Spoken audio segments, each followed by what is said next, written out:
Nah, oke teman-teman, kali ini saya akan kembali lagi ya membahas mengenai kabar terbaru dari timnas Indonesia, dan di sini pun saya akan fokus ya mengenai updatean Piala Asia. Oke, sebelum kita masuk ke pembahasan ya teman-teman ya, jangan lupa untuk membangun channel ini, silahkan kalian tekan tombol like, komen, dan juga subscribe serta tekan tombol loncengnya agar kalian mendapatkan notifikasi dari video-video saya selanjutnya. Oke, kita ketahui bahwa Sintayong untuk perpanjangan kontrak ya itu hanya 6 bulan. Kalau kita berbicara kontraknya memang sudah habis di akhir 2023, karena masih ada agenda seperti Piala Asia, kemudian kualifikasi World Cup ya, Piala Dunia. Artinya kita masih memiliki extension kurang lebih 6 bulan lagi untuk kontrak Sintayong ini. Nah, tetapi banyak sekali ya, saya melihat ada beberapa dari pihak yang kontra dengan bagaimana taktik dan juga strategi Sintayong sepertinya akan membuat tahun 2024 ini akan menjadi pembuktian dan juga pertanggungjawaban bagi sosok Sintayong, karena memang di Piala Asia ini adalah ajang yang memang sangat ditunggu-tunggu. Jika memang nanti Sintayong gagal, tentu yang kena imbasnya adalah dari asisten pelatih, tim analisis, dan juga pelatih kepala itu sendiri. Dan tetapi dari beberapa polemik yang ada saat ini itu hanya berkutat pada proses naturalisasi pengambilan pemain keturunan yang selalu banyak. Kalau menurut saya seperti ini memang sah-sah saja ya dalam dunia sepak bola modern, apalagi saat ini timnas Indonesia memang membutuhkan para pemain yang ya kalau memang diandalkan di skuad untuk Piala Asia atau levelnya itu Asia, tentu kita harus memiliki kekuatan yang memang bisa diandalkan. Dan ya, kalau berbicara mengenai 2024, ini bukan masalah bagaimana Sintayong harus membuktikan lagi, tetapi juga Sintayong harus mempertanggungjawabkan. Ibaratnya seperti itu, seperti ini.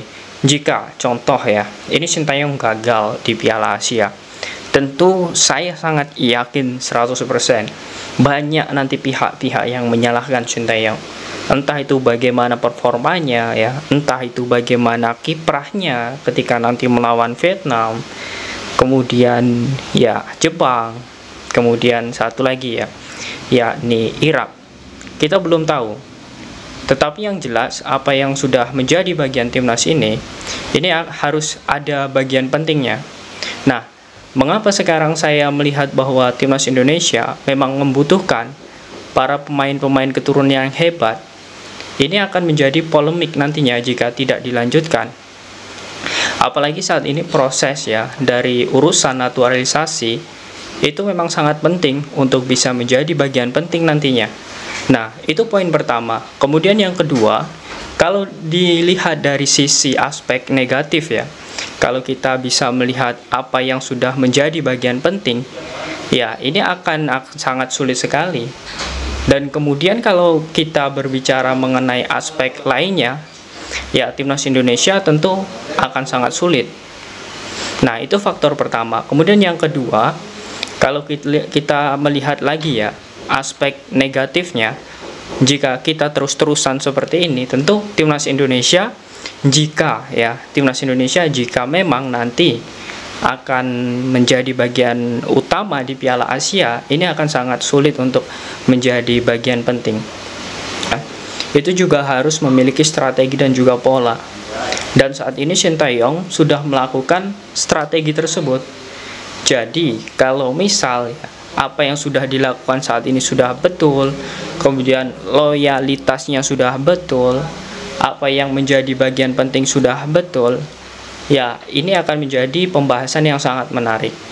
Bukan hanya sebenarnya seperti ini, bukan hanya pembahasan yang kita melihat ya bahwa Sintayong saat ini dianggap gagal. Ya menurut saya tidak seperti itu. Karena banyak faktor yang memang menjadikan timnas Indonesia sebenarnya itu modal ya, modal baik ya, modal yang sangat penting. Modal yang memang bisa untuk mengangkat derajat dari timnas Indonesia. Nah, bukan hanya itu, kalau kita melihat statistik permainan timnas saat ini ya, kita sudah tahu ya, seperti sosok J. Ida sudah bergabung, kemudian sosok Ragnar akan sebentar lagi. Nah, ini akan menjadi pembuktian nantinya bagaimana Sintayong bisa menjadikan timnas Indonesia untuk lebih baik. Nah, bagaimana menurut kalian teman-teman dengan statistik atau kiprah Sintayong ini? Apakah kalian yakin nantinya Sintayong dan juga timnas Indonesia akan mampu untuk bisa bersaing di level Asia? Silahkan kalian tulis di kolom komentar.